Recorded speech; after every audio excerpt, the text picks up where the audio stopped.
नमस्ते बच्चों, मैं कीर्ति सागर पटेल, कक्षा 12वीं भौतिक शास्त्र विषय में आज हम इकाई 5 अध्याय 8 धारा विद्युत का अध्ययन करेंगे।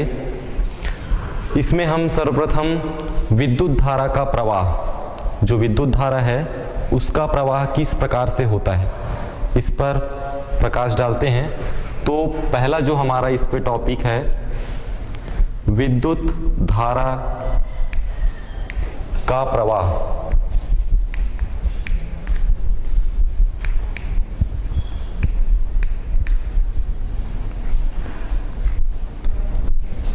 विद्युत धारा का प्रवाह, नाम से यहां पे स्पष्ट है, विद्युत धारा का प्रवाह। यदि हम दो बर्तन लेते हैं,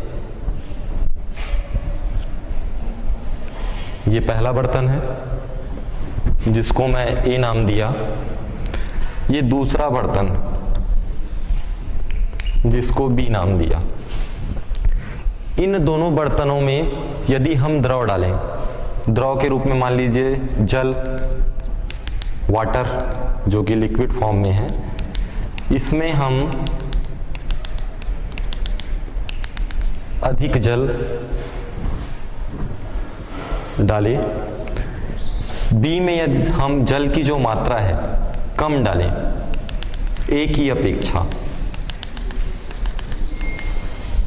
तो पात्र ए में जल की जो मात्रा है पात्र बी में जो जल है उसकी मात्रा से अधिक है। ए में अधिक है और बी में कम है। अब यदि इन दोनों बर्तनों को आपस में एक नली के माध्यम से यदि जोड़ दिया जाए, दोनों बर्तन को नली के माध्यम से हम निचले सिरे पर यदि हम जोड़ दें तो क्या होगा? अधिक जो जल है, पात्र ए में अधिक जल है और पात्र बी में क्या है? कम जल है। तो जो पात्र ए का जो जल का तल है पात्र बी के जल के तल से अधिक है। तो जब हम नली के माध्यम से इसे आपस में जोड़ेंगे तो जो बर्तन है ए में जो जल है वो अधिक है, तो अधिक जो जल है वो कम जल की ओर क्या होगी? प्रवाहित होगी। तो इस प्रकार से जल का जो प्रवाह है अधिक से कम की ओर हुआ। और कब तक होगा? जब तक के इन दोनों का क्या हो? तल आपस में समान ना हो जाए। तो इस प्रकार से जो दो द्रव हैं जिनमें अधिक और कम, तो अधिक से हम किसकी ओर जाते हैं? कम की ओर। तो इस प्रकार से अधिक से कम की ओर प्रवाहित होगा। और कब तक होगा? जब तक दोनों बर्तनों में तल क्या हो जाए? समान हो जाए, एक समान हो जाए। तो दोनों जो तल हैं उनमें जल क्या हो जाएगा? समान हो जाएगा। जल समान होने के कारण उनका जो तल है वो भी क्या होगा? समान होगा। ठीक इसी प्रकार से यदि दो चालक लें हम, इसी प्रकार से दो यदि चालक लें, मान लीजिए पहला चालक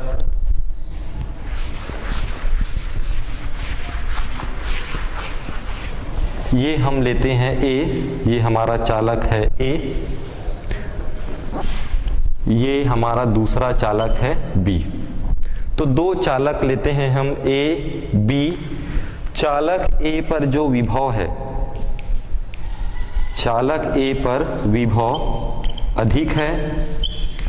हम मानते हैं कि चालक ए पर विभव क्या है? अधिक है। चालक जो बी है उसका विभव कम है। चालक ए का विभव अधिक और चालक बी का विभव कम है। अब इन दोनों को यदि हम चालक तार के माध्यम से जोड़ दें, चालक तार के माध्यम से यदि आप उसे जोड़ देते हैं तो क्या होगा? क्या होगा, जैसा अभी बर्तन में हुआ जल, ठीक उसी प्रकार से, लेकिन यहाँ पे क्या होगा, विभव।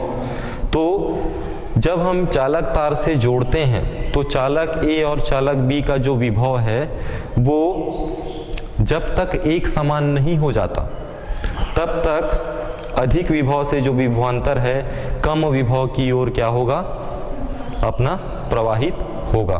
तो इस प्रकार अधिक विभव से कम विभव की ओर क्या होगा, विभव का स्थानांतरण होगा। और कब तक होगा, जब तक कि दोनों क्या हो जाएं, एक समान न हो जाए। तो ठीक इसी प्रकार से विभव में भी होता है। तो इस प्रकार से यहाँ पे विभव जो आवेश हैं उनका एक स्थान से दूसरे स्थान तक क्या हो रहा है, स्थानांतरण। तो गतिशील जो आवेश होते हैं वो गतिशील होते हैं और गतिशील आवेश ही विद्युत धारा का निर्माण करते हैं। तो यहाँ पे हमारा है विद्युत धारा और विद्युत धारा का प्रवाह। तो विद्युत धारा का प्रवाह कैसा होता है, अधिक से कम की ओर, अधिक से कम की ओर विद्युत धारा का प्रवाह होता है।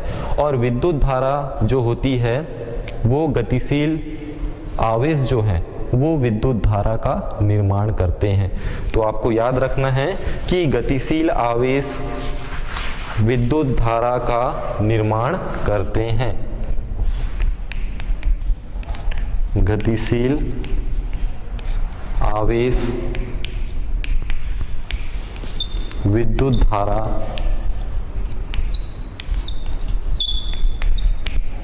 का निर्माण करते हैं।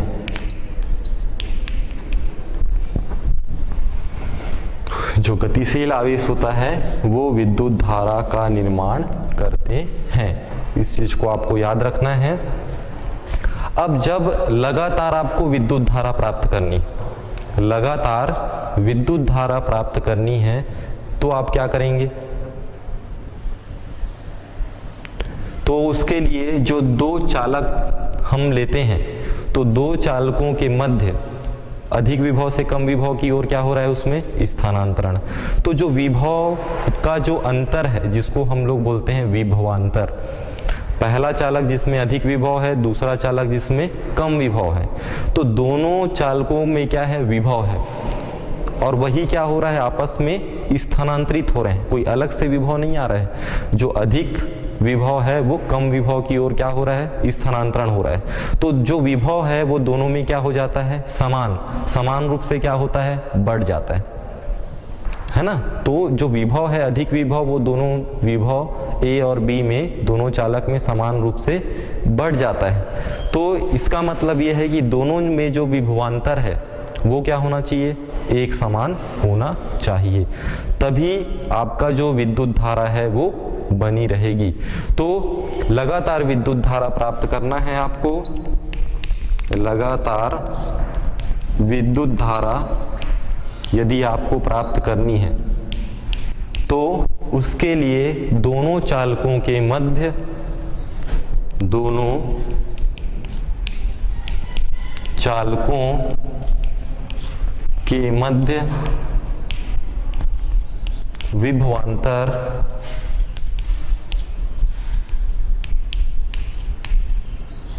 कैसा होना चाहिए, सदैव बना रहना चाहिए। तो दोनों चालकों के मध्य विभवांतर सदैव बना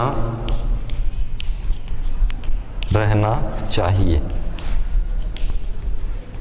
तो दोनों चालकों में जो विभवांतर है वो सदैव बना रहना चाहिए और इसके लिए लगातार हमको विद्युत धारा प्राप्त करनी है। इसके लिए हम सेल या बैटरी, जैसा आप लोग जानते होंगे सेल देखे होंगे, सेल में क्या होता है, रासायनिक क्रिया होती है।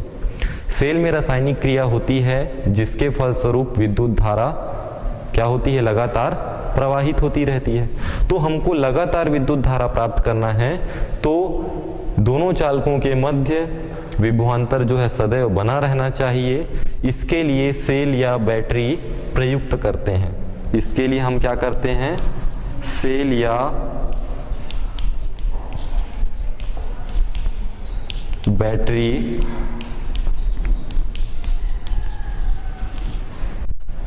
प्रयुक्त करते हैं।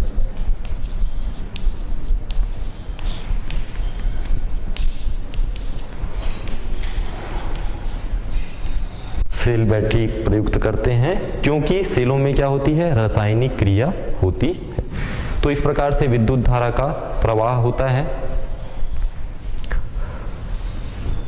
अब आगे देखते हैं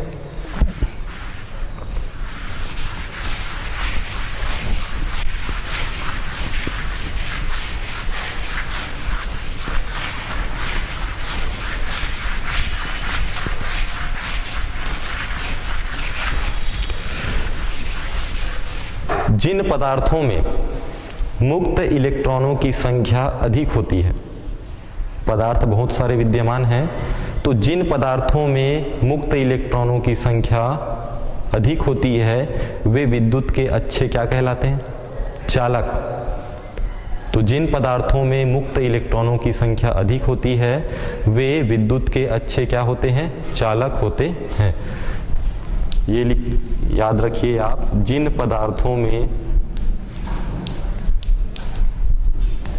मुक्त इलेक्ट्रॉनों की संख्या अधिक होती है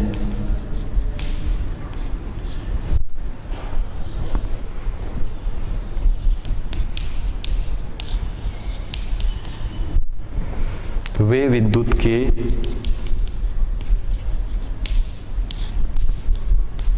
क्या होते हैं, अच्छे चालक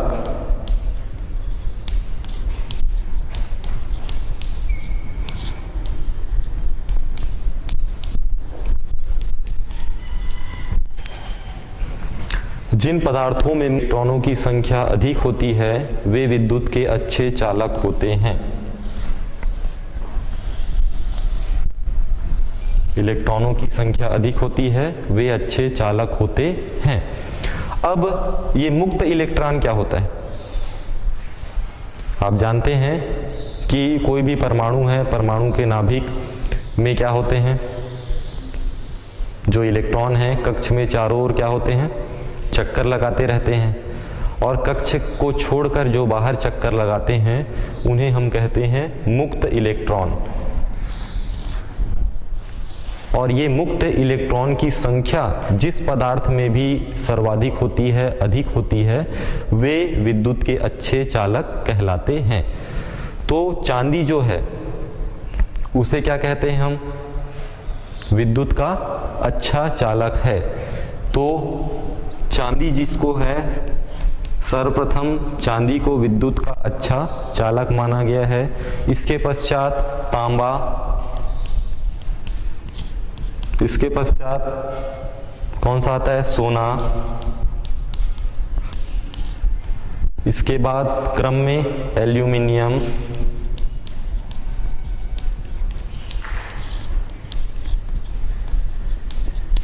इस प्रकार से और भी हैं पदार्थ जो कि अच्छे चालक होते हैं। तो सर्वप्रथम प्राथमिकता के आधार पे चांदी, चांदी के बाद तांबा, तांबा के बाद सोना, सोना के बाद एल्यूमिनियम, इस प्रकार से और उनके मुक्त इलेक्ट्रॉनों की संख्या के आधार पे उन्हें वर्गीकृत किया गया है। तो आपको याद रखना है कि चांदी जो होता है वो विद्युत का सबसे अच्छा चालक होता है। उसके पश्चात तांबा, सोना, एल्यूमिनियम, ये क्रम में है।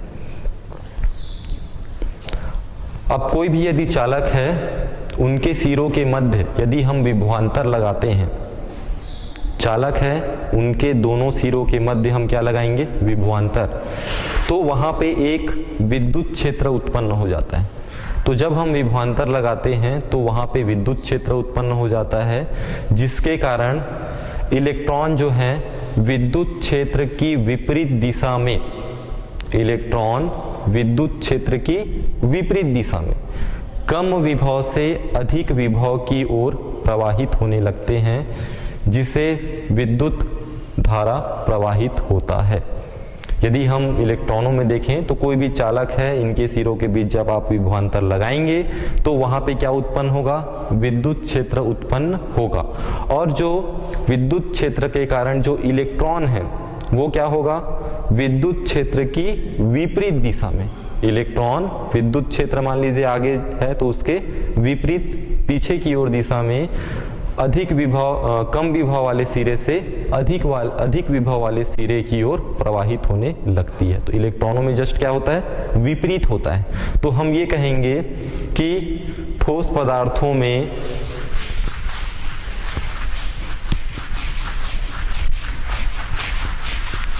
अभी आपको इसको और अच्छे से मैं बता रहा हूं, ठोस पदार्थों में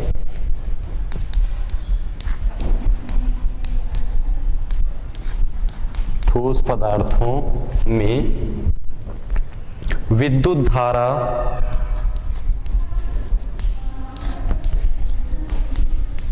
के प्रवाह की दिशा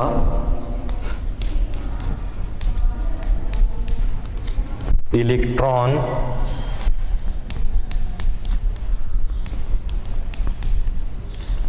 के प्रवाह की दिशा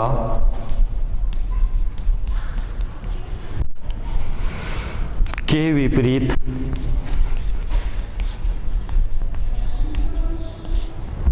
मानी जाती है।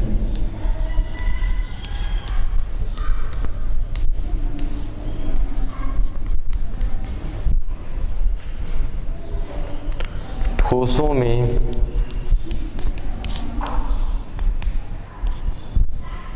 इलेक्ट्रॉन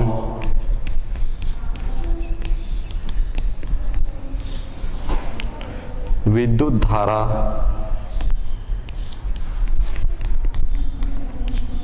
के वाहक होते हैं।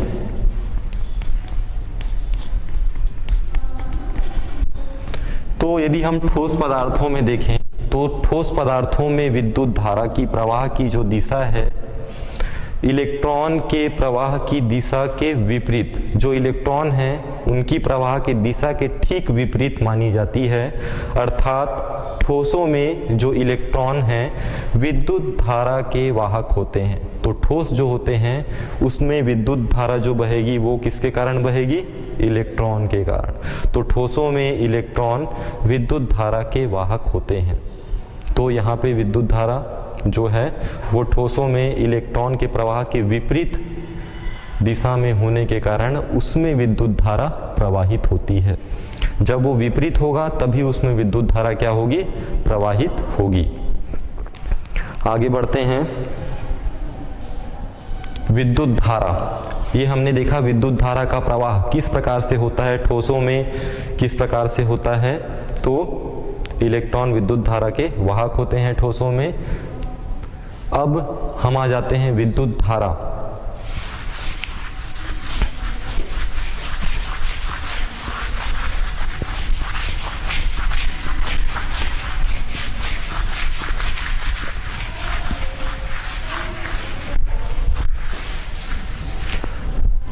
अब हम विद्युत धारा की परिभाषा बता सकते हैं कि किसी भी चालक, कोई भी चालक है उसके अनुप्रस्थ परिच्छेद, चालक जैसा तार है उसका एक अनुप्रस्थ परिच्छेद, एक काट हम लेते हैं, जैसे तल है तो कोई भी चालक है उसका एक अनुप्रस्थ परिच्छेद क्षेत्रफल है, एरिया है, जिसको हम लोग बोलते हैं अनुप्रस्थ परिच्छेद। तो चालक के किसी परिच्छेद में आवेश प्रवाह की दर, उस अनुप्रस्थ परिच्छेद में जितना आवेश प्रवाहित होगा किसके अनुरूप होगा, समय के अनुरूप।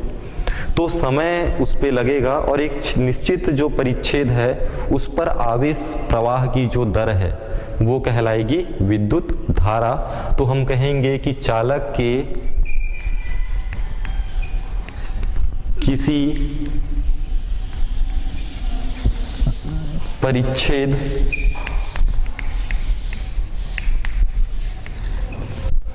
में आवेश प्रवाह की दर। चालक के किसी परिच्छेद में आवेश प्रवाह की दर को विद्युत धारा कहते हैं। तो चालक है, उसका एक अनुप्रस्थ परिच्छेद है, उसमें से आवेश जो है प्रवाहित होगा समय के अनुरूप, तो उसे हम कहेंगे विद्युत धारा। सूत्र के रूप में यदि हम देखें, सूत्र के रूप में यदि देखें तो विद्युत धारा बराबर आवेश अनुपात समय या आवेश बटे हम क्या कहेंगे समय।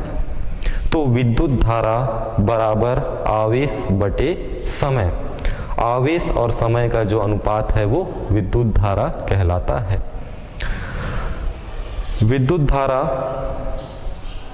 धारा मतलब करंट, तो विद्युत धारा को हम अंग्रेजी वर्णमाला के बड़े अक्षर कैपिटल आई से प्रदर्शित करते हैं। तो विद्युत धारा को हम अंग्रेजी वर्णमाला के कैपिटल अक्षर बड़े अक्षर आई से प्रदर्शित करते हैं। आई बराबर आवेश जो है, आवेश जो होता है चार्ज, इसे हम अंग्रेजी वर्णमाला के कैपिटल अक्षर बड़े अक्षर Q से प्रदर्शित करते हैं। समय को हम, टाइम को अंग्रेजी वर्णमाला के छोटे अक्षर T से प्रदर्शित करते हैं। तो यदि हम संकेत के रूप में यदि हम लिखें तो विद्युत धारा I बराबर Q अपॉन T, जहां पे I विद्युत धारा है, Q आवेश है, T समय है। तो ये संकेत के रूप में हम प्रदर्शित कर रहे हैं कि I is equal to Q upon T। या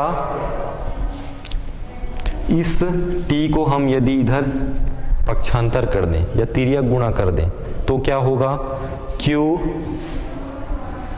बराबर क्या होगा आई टी, Q बराबर आई टी। तो Q क्या है यहाँ पे, आवेश, I क्या है विद्युत धारा, T क्या है समय। तो आवेश जो है विद्युत धारा और समय के गुणनफल के बराबर होता है। जो आपका आवेश है वो विद्युत धारा I और समय T के गुणनफल के बराबर होता है। Q is equal to I T. हाँ, तो हमने विद्युत धारा I बराबर Q अपॉन T, तो Q आवेश बराबर हो गया I इंटू T। ये हमारे पास व्यंजक आया कि विद्युत धारा I बराबर Q बटे T, इसको आप याद रखिए, या Q बराबर होता है I इंटू T। अब जो विद्युत धारा है इसका मात्रक हम देखते हैं। मात्रक, विद्युत धारा का जो मात्रक है SI मात्रक, जिसको हम बोलते हैं international system of unit, SI unit होता है। आप जानते होंगे कि मात्रकों की ये पद्धति है जिसमें SI पद्धति होता है। इस SI पद्धति में विद्युत धारा का जो मात्रक होता है वो होता है एम्पियर। विद्युत धारा का जो SI मात्रक है वो है एम्पियर, और इसे साइंटिस्ट थे एम्पियर, जिनके नाम के आधार पे ये मात्रक रखा गया है। और वैज्ञानिकों के नाम पर रखा गया जो मात्रक है उसे अंग्रेजी वर्णमाला के कैपिटल अक्षर बड़े अक्षर से व्यक्त करते हैं। तो एम्पियर का क्या हो जाएगा, कैपिटल A। तो ये जो एम्पियर है उसे हम कैपिटल A से प्रदर्शित करते हैं। तो विद्युत धारा का SI मात्रक ये होता है एम्पियर, और इसे कैपिटल A से प्रदर्शित करते हैं या दर्शाते हैं। अब ये जो एम्पियर है, ये एक एम्पियर कब कहलाएगा, कब कहलाएगा? तो हम जानते हैं कि जो धारा है I, I बराबर क्या है, Q बटे T। तो ये जो I है वो 1 एम्पियर कब कहलाएगा? तो इसके लिए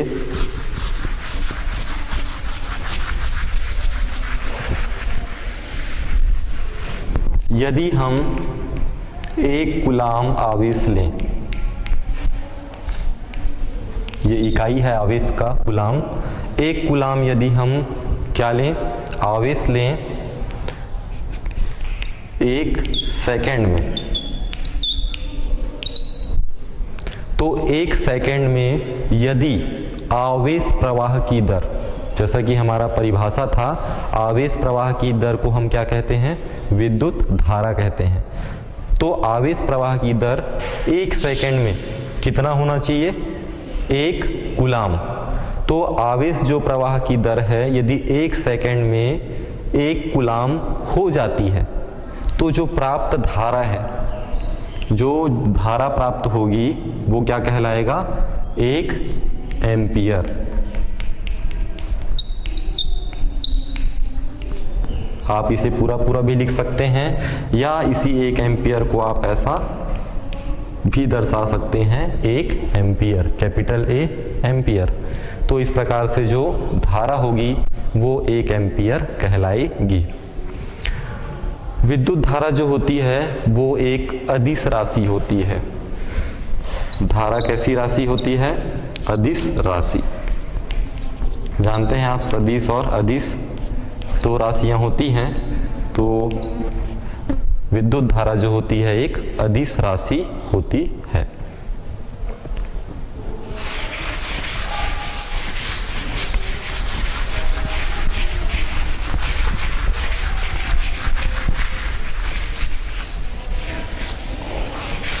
अब आगे यदि हम देखें, किसी चालक में, कोई चालक है, उसमें t सेकेंड, कितने सेकेंड, t सेकेंड, जैसे 1 सेकेंड होता है, 2 सेकेंड, 3 सेकेंड, वैसी यदि t सेकेंड हो, तो t सेकेंड में यदि n इलेक्ट्रॉन गुजरते हों, कोई चालक है उसमें t सेकेंड में कितने इलेक्ट्रॉन, n इलेक्ट्रॉन गुजरते हों,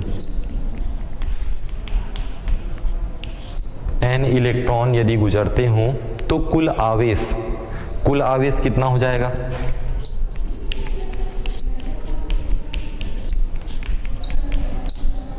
आवेश को हम किससे दर्शाते हैं, कैपिटल Q। कितने इलेक्ट्रॉन हैं, n इलेक्ट्रॉन है। कितना आवेश है, E आवेश है, मान लीजिए n इलेक्ट्रॉन है, और आवेश की जो मात्रा है E यदि ले लेते हैं हम लोग, आवेश किस पर, इलेक्ट्रॉन पर, तो आवेश इसको लिख लेते हैं इलेक्ट्रॉन, E जो है वो इलेक्ट्रॉन पर आवेश। तो t सेकेंड में यदि n इलेक्ट्रॉन हो और जो प्रत्येक इलेक्ट्रॉन है उस पे आवेश कितना हो, E हो, तो जो कुल आवेश होगा Q बराबर किसके किसके गुणनफल के बराबर होगा, जितने इलेक्ट्रॉन हैं और उन इलेक्ट्रॉनों पर जितना आवेश है। तो हम लिखेंगे Q is equal to N into E, तो Q बराबर NE, ये हो जाएगा। तो कुल जो आवेश होगा वो यदि इलेक्ट्रॉन है तो उन पर जो आवेश है Q बराबर NE होगा। E जो है इलेक्ट्रॉन पर जो आवेश है, तो प्रत्येक जो इलेक्ट्रॉन है उस पे आवेश कितना होता है, पढ़े होंगे, आवेश का जो मान होता है वो होता है 1.6 गुणित 10 की घात ऋण 19 कूलाम, इतना आवेश होता है। ये राशि नियत है कि कोई भी इलेक्ट्रॉन है उस पे जो आवेश की मात्रा है 1.6 गुणित 10 की घात ऋण 19 कूलाम के बराबर होती है। अब आप जानते हैं कि जो विद्युत धारा है I बराबर Q बटे T, ये होता है I बराबर Q बटे T। यदि इसमें हम Q बराबर कितना मान रखें NE, तो क्या हो जाएगा I बराबर NE बटे क्या हो जाएगा T। तो इस प्रकार से यदि इलेक्ट्रॉन पर आवेश हो तब विद्युत धारा किस रूप में बहेगी I बराबर NE अपॉन T, जहाँ पे N इलेक्ट्रॉन है, इलेक्ट्रॉनों की संख्या है, E इलेक्ट्रॉन पर आवेश है, T समय है, I क्या है विद्युत धारा। तो यदि आपको इलेक्ट्रॉन की संख्या दी गई है, आवेश दिया गया है, समय दिया गया है, तो आप विद्युत धारा के मान की गणना कर सकते हैं I बराबर NE बटे T।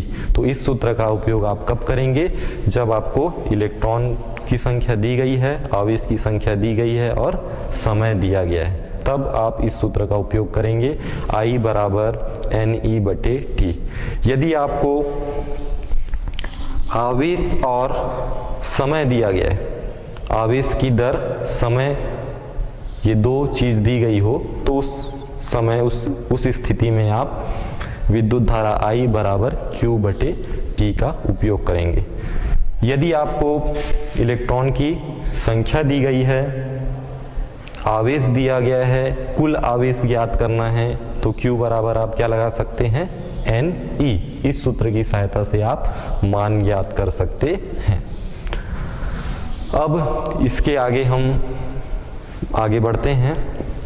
मुक्त इलेक्ट्रॉनों का अनुगमन वेग, कि जो मुक्त इलेक्ट्रॉन होते हैं उनमें अनुगमन वेग पाया जाता है, तो वो अनुगमन वेग क्या होता है।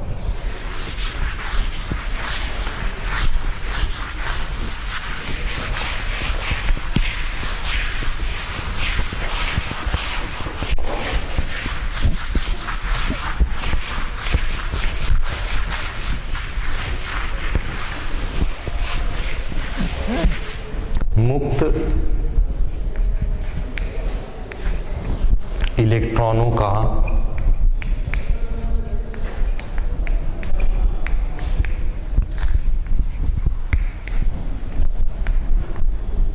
अनुगमन वेग, जो इलेक्ट्रॉन मुक्त होते हैं उनमें अनुगमन वेग पाया जाता है, ड्रिफ्ट वेलोसिटी कहते हैं। और अनुगमन वेग को हम v और ये d इस प्रकार से प्रदर्शित करते हैं। vd जो है वो आपका क्या है ड्रिफ्ट वेलोसिटी, d मतलब ड्रिफ्ट, v मतलब वेलोसिटी, तो vd ड्रिफ्ट वेलोसिटी, जिसको हम हिंदी में अनुगमन वेग कहते हैं, इंग्लिश में ड्रिफ्ट वेलोसिटी कहते हैं, और इसे vd से प्रदर्शित करते हैं। तो अनुगमन वेग जो होता है वो याद रखिए, हम उसे vd से प्रदर्शित करते हैं। किसी भी चालक में इलेक्ट्रॉन जो है, चालक में जो इलेक्ट्रॉन है, विद्युत क्षेत्र के प्रभाव में एक नियत औसत वेग, एक निश्चित औसत वेग से प्रवाहित होते हैं। मैं क्या बोल रहा हूं कि कोई चालक है, किसी चालक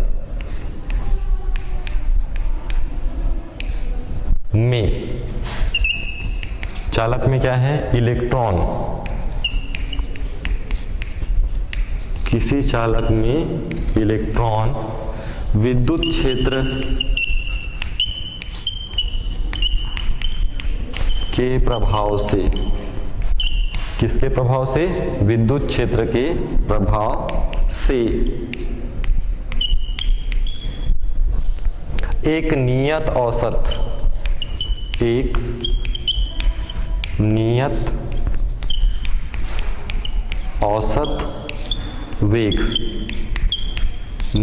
औसत वेग से प्रवाहित होते हैं। इस नियत औसत वेग को क्या कहेंगे? अनुगमन वेग।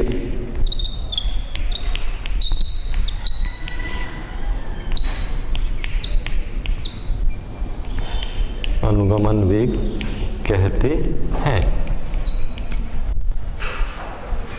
और इसे किससे प्रदर्शित करते हैं? VD, ड्रिफ्ट वेलोसिटी VD से प्रदर्शित करते हैं।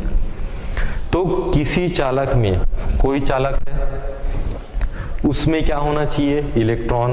और इलेक्ट्रॉन कहाँ पे? विद्युत क्षेत्र के प्रभाव। तो कोई भी चालक है, उसमें जब विभवांतर उत्पन्न होता है, विभवांतर के कारण विद्युत क्षेत्र उत्पन्न होता है। तो किसी भी चालक में इलेक्ट्रॉन विद्युत क्षेत्र के प्रभाव से, जो विद्युत क्षेत्र है उसके प्रभाव से एक नियत औसत वेग, एक नियत औसत, एक निश्चित, नियत मतलब निश्चित, एक निश्चित वेग से क्या होगा? वो प्रवाहित होने लगेगा। और वही जो नियत औसत वेग है उसे हम कहेंगे अनुगमन वेग। तो अनुगमन वेग जो होता है, इलेक्ट्रॉन विद्युत क्षेत्र के प्रभाव से नियत औसत वेग से प्रवाहित होते हैं, जिन्हें हम अनुगमन वेग कहते हैं और इसे VD से प्रदर्शित करते हैं। अनुगमन वेग का जो मान है किसी भी चालक में बहुत कम होता है। इसका जो मान है वो 10 की घात ऋण 4, अनुगमन वेग का मान जो होता है 10 की घात ऋण 4 मीटर प्रति सेकंड होता है। मीटर प्रति सेकंड अनुगमन वेग का मान आपको याद रखना है कि अनुगमन वेग का मान 10 की घात ऋण 4 मीटर प्रति सेकंड होता है। अनुगमन वेग का मान 10 की घात ऋण 4 मीटर प्रति सेकंड। अब किसी भी राशि के ऊपर ऋणात्मक यदि माना जाता है तो वो राशि काफी क्या हो जाती है? छोटी हो जाती है।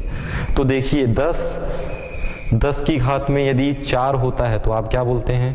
कितने बार शून्य आए हैं? 4 बार। अब यहाँ पे 10 की घात ऋण 4 शून्य तो है, लेकिन कैसा है वो? ऋणात्मक। तो मान क्या हो जाएगा? काफी छोटा हो जाएगा। तो जो अनुगमन वेग का मान है वो 10 की घात ऋण 4 मीटर प्रति सेकंड होता है। इसको आपको याद रखना है, अनुगमन वेग का मान 10 की घात ऋण 4 मीटर प्रति सेकंड होता है।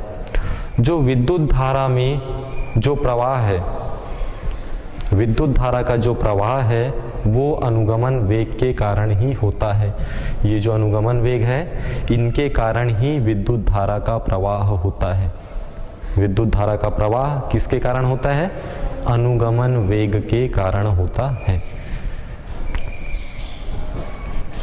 विद्युत धारा का प्रवाह अनुगमन वेग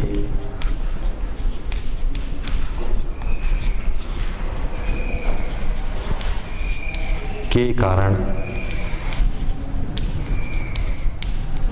होता है।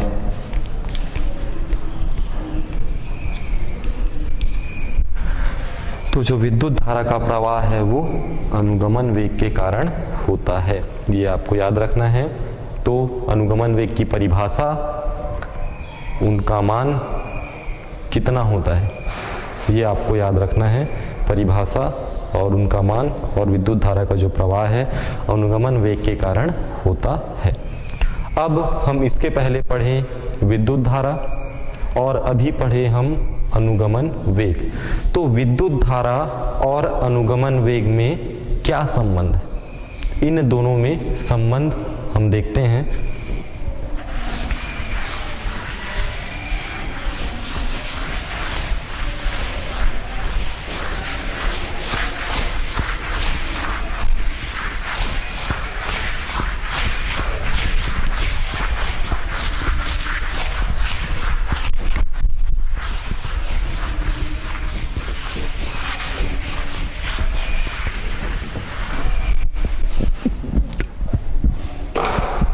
विद्युत धारा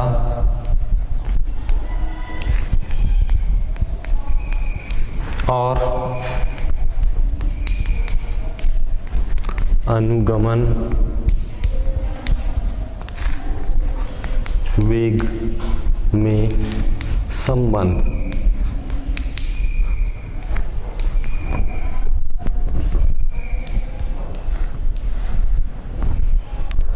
तो आप 12वीं की क्लास में आ चुके हैं, 12वीं की कक्षा में आप पहुंच चुके हैं। तो कोई भी यदि आप भौतिक में कोई भी दो चीज हैं उनके बीच संबंध निकालना है तो पहले वो क्या संबंध प्राप्त होता है उस संबंध को आपको पहले पता होना चाहिए। तो विद्युत धारा क्या होती है? आई को हम विद्युत धारा बोलते हैं। दूसरा चीज क्या आ रहा है? अनुगमन वेग को हम किससे दर्शाते हैं? Vd से, ड्रिफ्ट वेलोसिटी। तो I और Vd में क्या संबंध? तो इसका संबंध एक नियत है, फिक्स है कि जो विद्युत धारा होती है I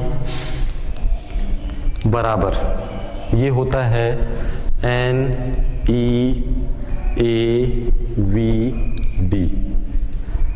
इनमें जो संबंध क्या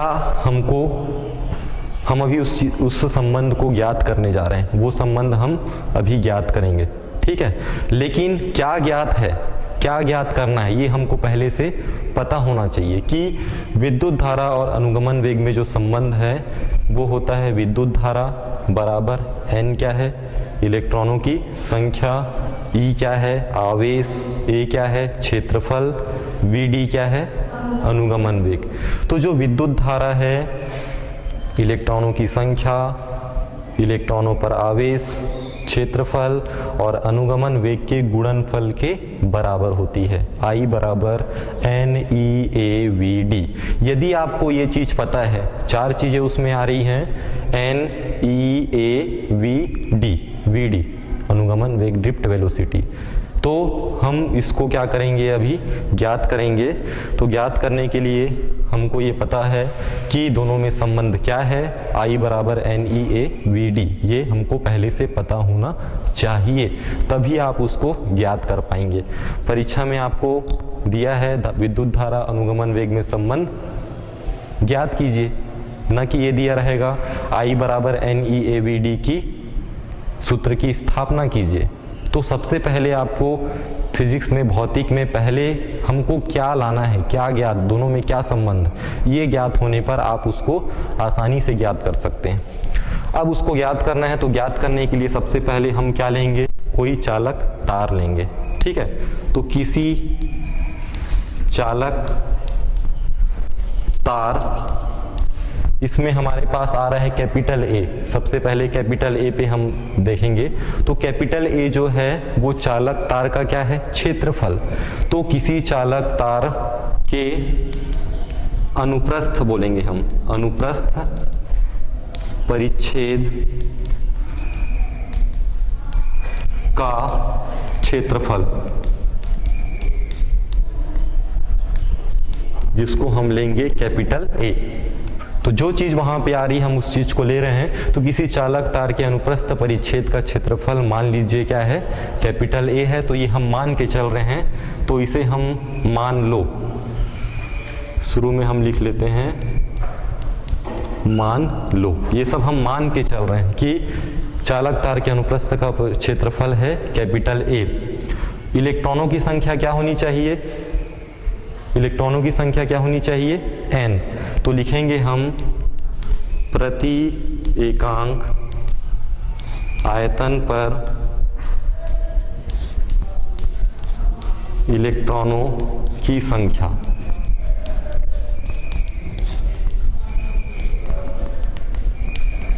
उसको हम क्या लेंगे? n बराबर n। और क्या चाहिए? इलेक्ट्रॉन का अनुगमन वेग, इलेक्ट्रॉन का अनुगमन वेग।